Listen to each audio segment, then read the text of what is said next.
Nigeria have called on the state government to fully implement the bifurcation of the Department of Administration and Accounts.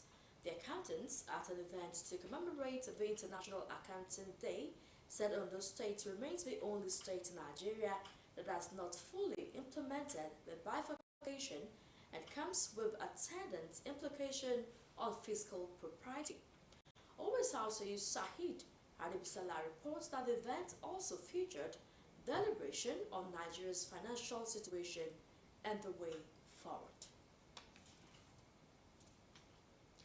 President Bola Tinubu has assured potential investors that their investments are safe in Nigeria.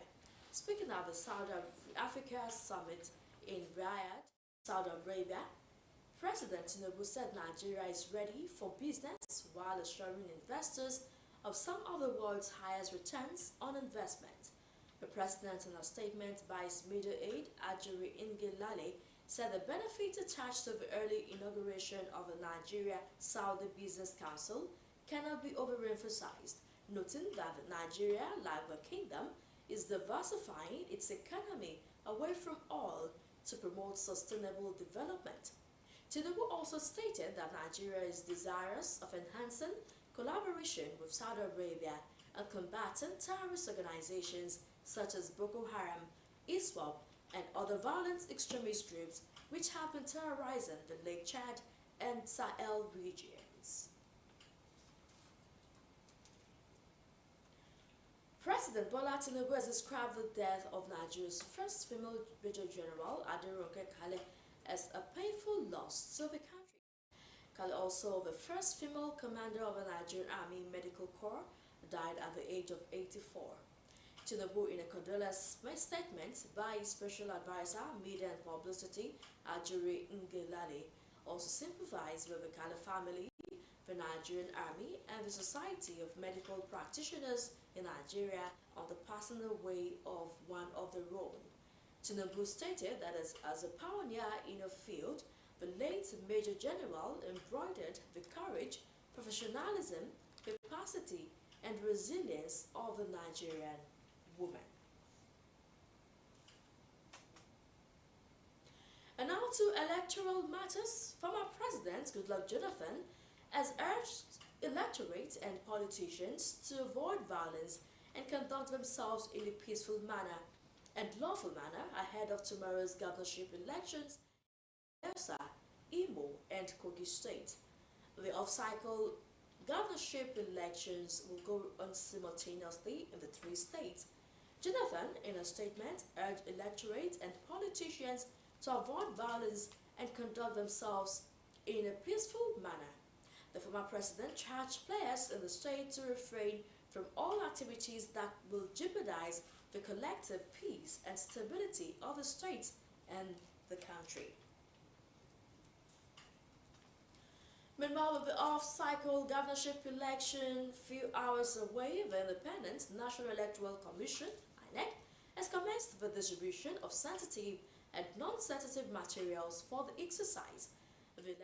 We also distributed life jackets across the 8 local government areas of Bayelsa State where the governorship election will be held. Besides Bayelsa, the election will also take place in Imo and Kogi State with the deployment of security operatives to ensure a conducive environment for the voters and INEC officials. Meanwhile, electoral staff in tomorrow's governorship elections in Bayelsa, Imo, and Kogi State must demonstrate the highest level of patriotism and professionalism. The chairman of the Independent National Electoral Commission, INEC, Professor Mahmoud Yakubu, called on officials, both regular and ad hoc, to demonstrate the highest level of professional conduct. Yakubu added that the Commission's responsibility is to safeguard the process and ensure a level playing field for all political parties and candidates, adding that the choice of who becomes the governor of Bayelsa, Imo, and Kogi State is entirely in the hands of voters. We take a break on the news tonight. Do stay with us.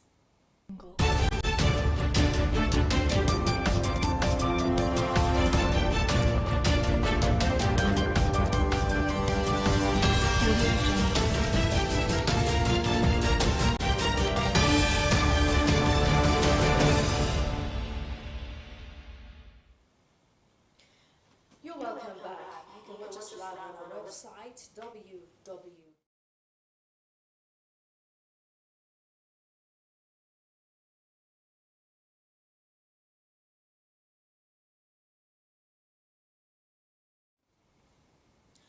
And still on the off-cycle elections, the Economic and Financial Crimes Commission has deployed its officers to Kogi, Bayelsa, and Imo states, where governorship elections are held.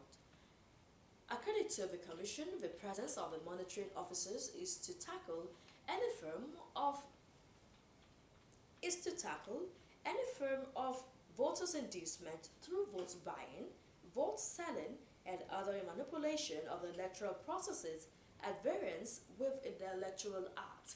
The Commission, in a post on its Facebook page, noted that the deployment of its men was to checkmate electoral fraud across the 3 states where elections would be held. Meanwhile, the Independent Corrupt Practices and Other Related Offences Commission, RCPC, has deployed operatives to monitor the Saturday governorship elections in Bayelsa, Imo, and Kogi State. The spokesperson of the Commission, Mrs. Azuka Ogugwa, said the Commission's operatives have been deployed to the 56 local government areas and 649 wards in the 3 states where the election would be held. Ogugwa said the operatives were to, among other things, monitor and prevent vote buying and other electoral malpractices at the various polling units during the election. According to her, the monitoring exercise is a response to the invitation by the INEC chairman, Professor Mahmoud Yakubu, for ICPC to participate in ensuring that the electoral processes in these 3 states are free and fair. She said the ICPC head of Special Duties Division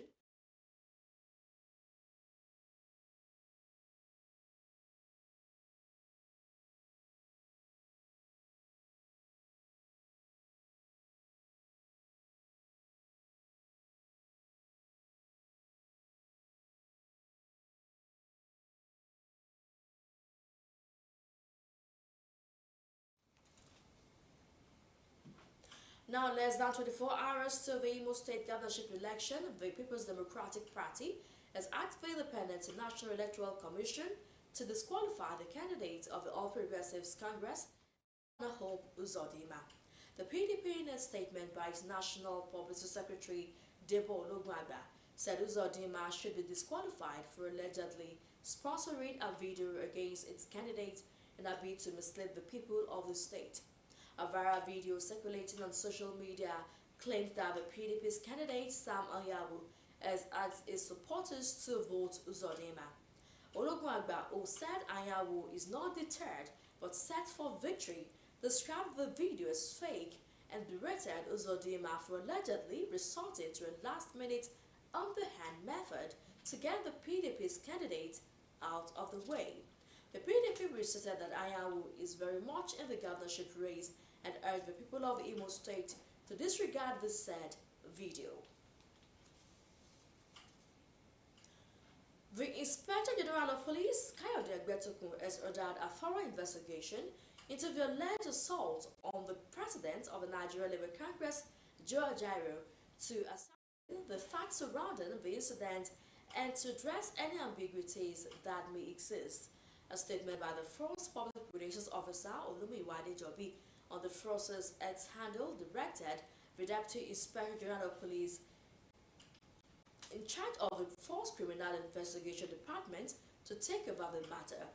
The IGP said the Nigerian Police Force understands the importance of transparency and accountability in maintaining public trust. He assured the public, most especially the leadership of the organized labor, that a thorough and unbiased inquiry will be conducted to provide clarifications while urging organized labor and the public to remain calm, as is personally intervened to address the issues surrounding the incident. An appellate court sitting in Lagos has upheld the election of Peter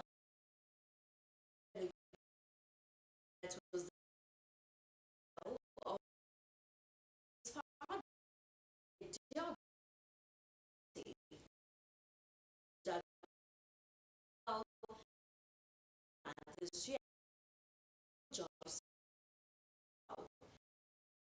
which was of bureaucratic GDP.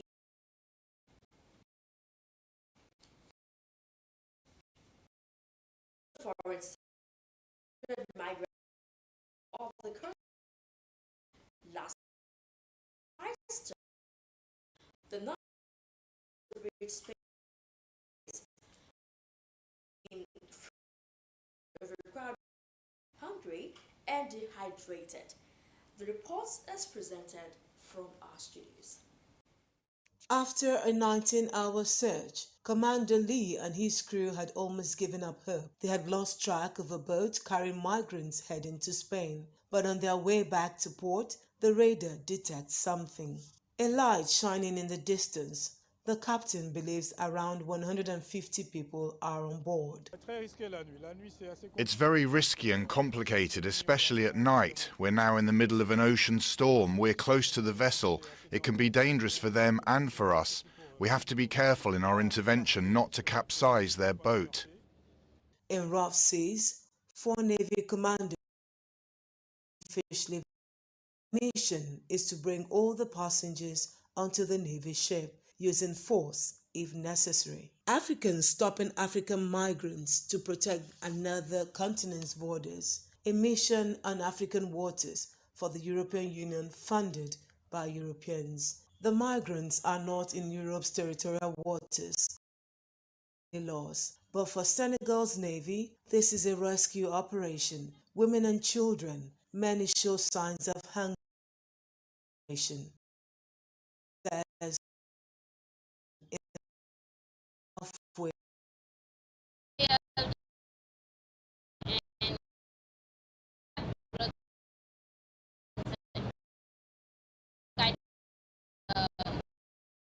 ship sail anger and fall silent to waste. This isn't how they hoped the journey will end.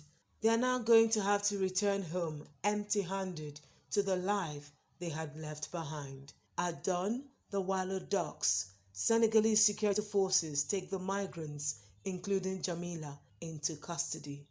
I aimed my life to be greater and better than this. Who will help of the family, which takes me to take so many risks, because this is the second time taking the journey, so it's not easy. It is mission accomplished to Spanish and Senegalese forces, keeping Europe safe and free from Africans in search of a better life.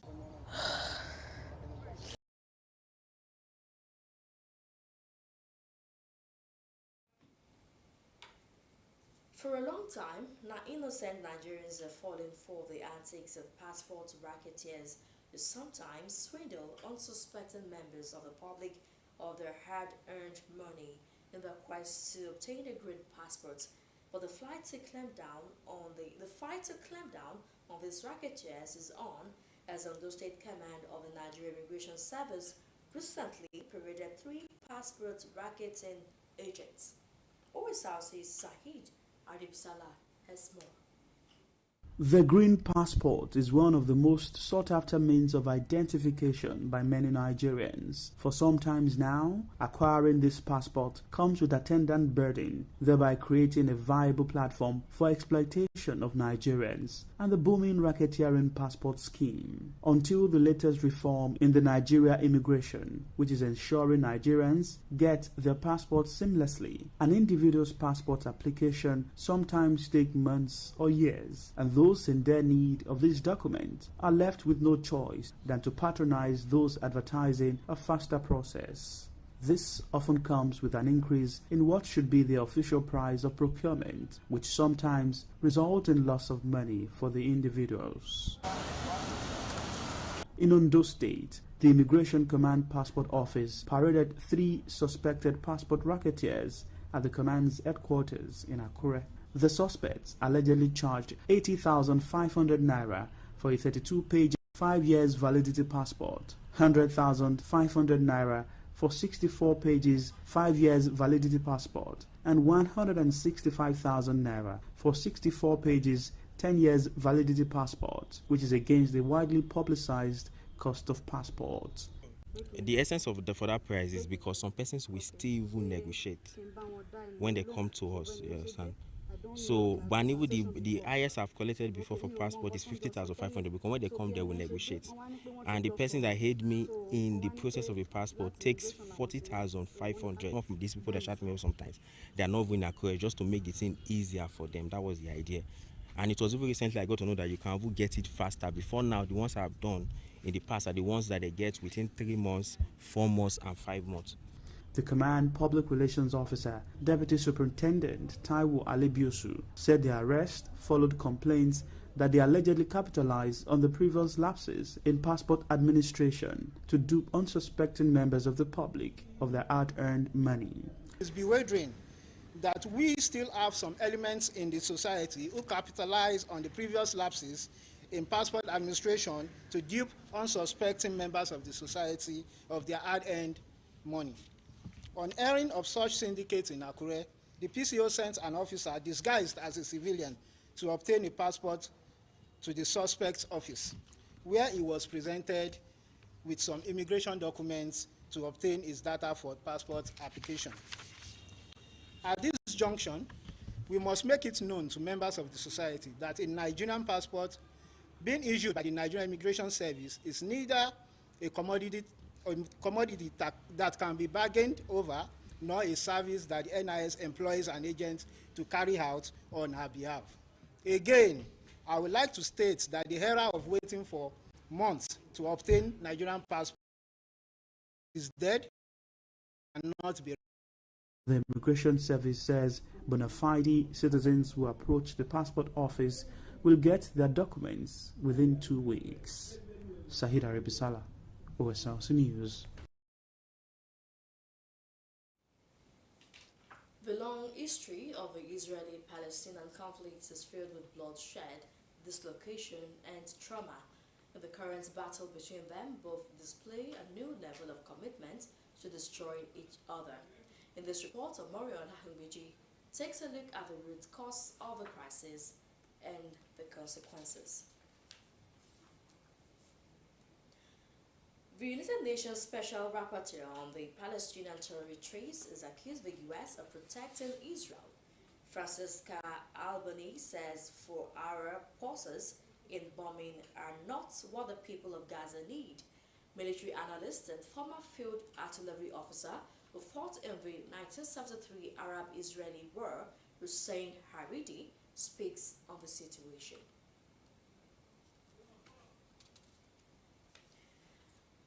And now to sports. The Super Eagles will be without Napoli hitman Victor Osimhen and Leicester City midfield for the team's 2026 World Cup qualifiers against the Warriors of Zimbabwe and the Crocodiles of Lesotho.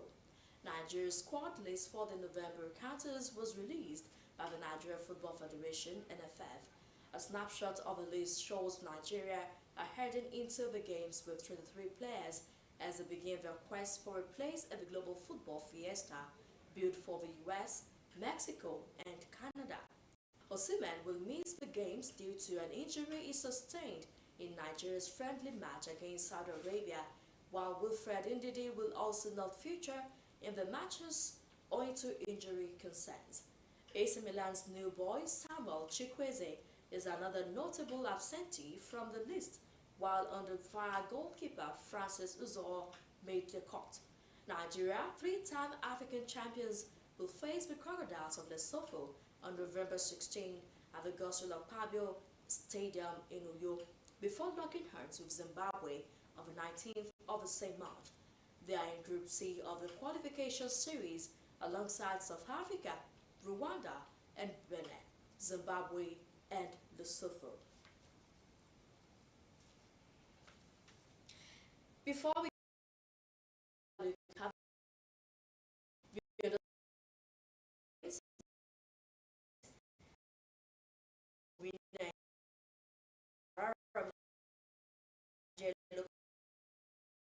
belong to the state, Commissioner for Information and Orientation at a press briefing in Akure, urged the National Boundary Commission to release the final report of the ethnographic survey of the affected areas to resolve the issue.